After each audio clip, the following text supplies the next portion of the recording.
guys, it's Jane. Welcome back to Mystery Monday. Today I've got an awards update. The Agathas have been announced and the shortlists for some of the CWA daggers have been announced this year. So I'll just fill you in with what's going on. Firstly, the Agathas. The best contemporary novel, Agatha, this year went to Truth Be Told by Hank Phillippi Ryan.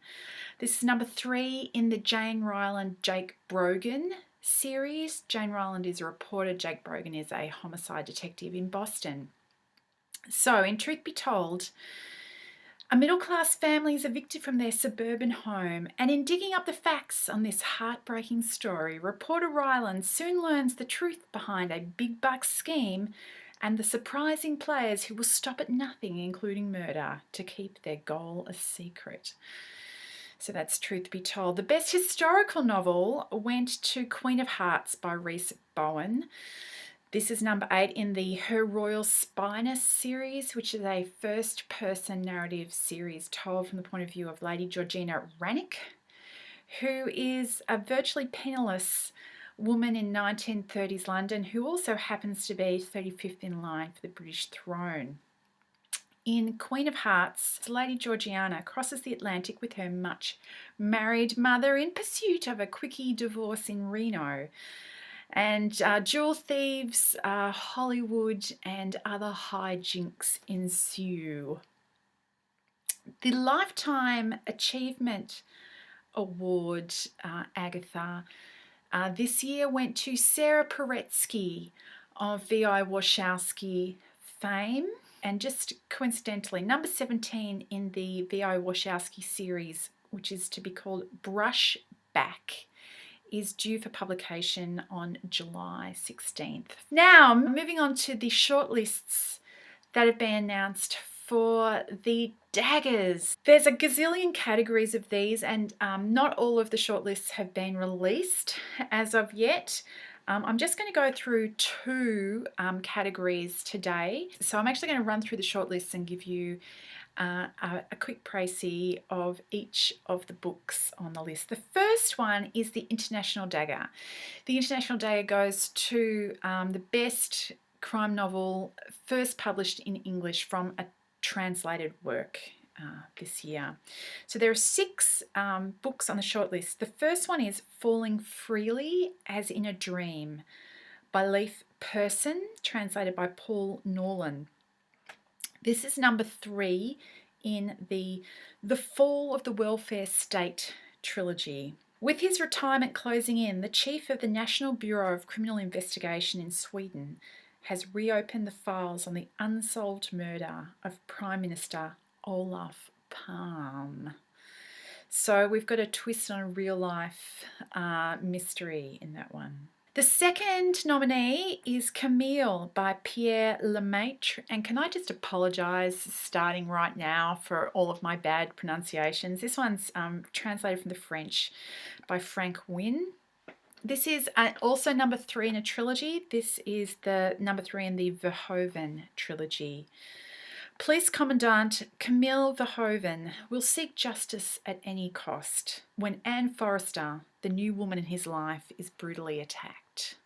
Okay, the third nominee for the International Dagger is Cobra by Deon Meyer. This has been translated from Afrikaans by K.L. Seegers, and it's number 4 in the Benny Griesel series. A famous English mathematician is kidnapped and his 2 bodyguards are killed at a guest house in the beautiful wine country outside Cape Town. It's clearly a professional hit, and the spent shell cases offer a chilling clue. Each is engraved with the head of a spitting cobra. Okay, number 4 on the shortlist is a debut novel, Arab Jazz by Karim Miské, translated from the French by Sam Gordon. The 19th arrondissement in Paris is a cosmopolitan neighbourhood where multicultural citizens live, love and worship alongside one another. The peace is shattered, however, when Ahmed Teroudant's melancholy daydreams are interrupted by the blood dripping from his upstairs neighbour's brutally mutilated corpse. That sounds a bit grim. Number 5, The Invisible Guardian by Dolores Redondo. And I believe this was actually originally in Basque. It's been translated by Isabelle Kaufeler. Maybe it was Spanish. Don't quote me on that. This is the first in a proposed trilogy. The naked body of a teenage girl is found on the banks of the river Baztan. Less than 24 hours after this discovery, a link is made to the murder of another girl the month before. Is this the work of a ritualistic killer, or is this the work of the Invisible Guardian, a creature from Basque mythology? Okay, the last book on the shortlist for the International Dagger this year is Into a Raging Blaze by Andreas Norman. This is again from the Swedish, translated by Ian Giles. Karina Dymek is on a fast track for promotion at the Swedish Ministry for Foreign Affairs when she's approached by a stranger and given a USB stick containing a report to circulate in her department.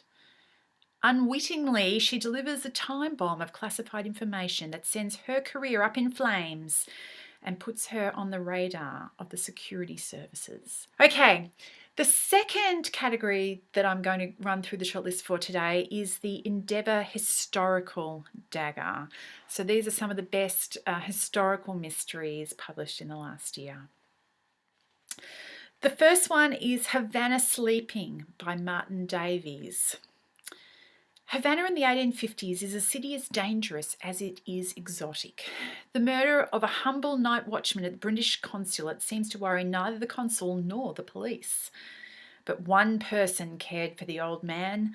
The enigmatic courtesan Leonarda will not rest until she understands the mystery of his death.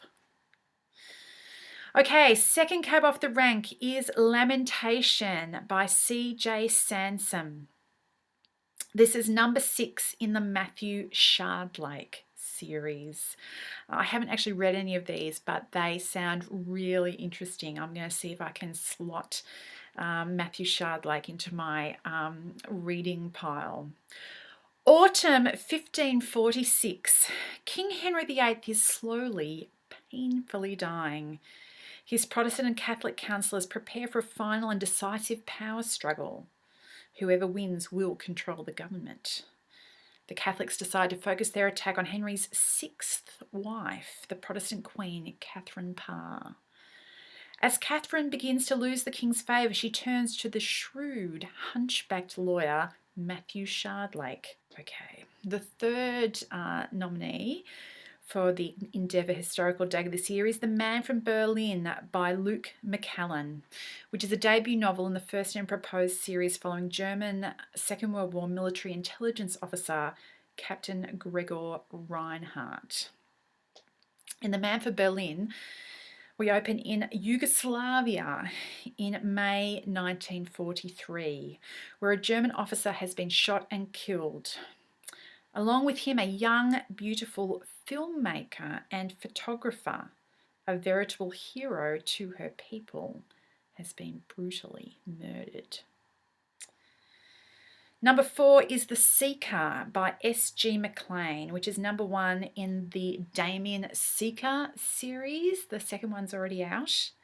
London 1657 under the protectorate of Oliver Cromwell. In the new fashionable coffee houses of London, a murder takes place. All London is ringing with the news that John Winter is dead, and the lawyer found holding a knife over the bleeding body of the dying man is being held in the Tower. But despite this damning evidence, Seeker is not convinced of Ellingworth's guilt, and he will stop at nothing to bring the right man to justice. Fifth and second last, we have The Silent Boy by Andrew Taylor. This book is a direct sequel to his previous book, The Scent of Death, following the American Edward Saville in the revolutionary age of the late 18th century. In The Silent Boy, Saville receives word that his estranged wife has been killed in France during the revolution, leaving behind a 10-year-old son. And finally, The Taxidermist's Daughter. So there you go. We've got the Somebody or Other's Something by Kate Moss. Sussex, 1912. In a churchyard, villagers gather on the night when the ghosts of those who will die in the coming year are thought to be seen. The bell begins to toll and all eyes are fixed on the church. No one sees the gloved hand pick up a flint. As the last notes fade into the dark, a woman lies dead. Okay, that is it for me today. That's the list of the nominees and the winners of the Agathas. Why don't you let me know which ones of those sound interesting to you? I hope you're all well, and I'll talk to you later. Bye!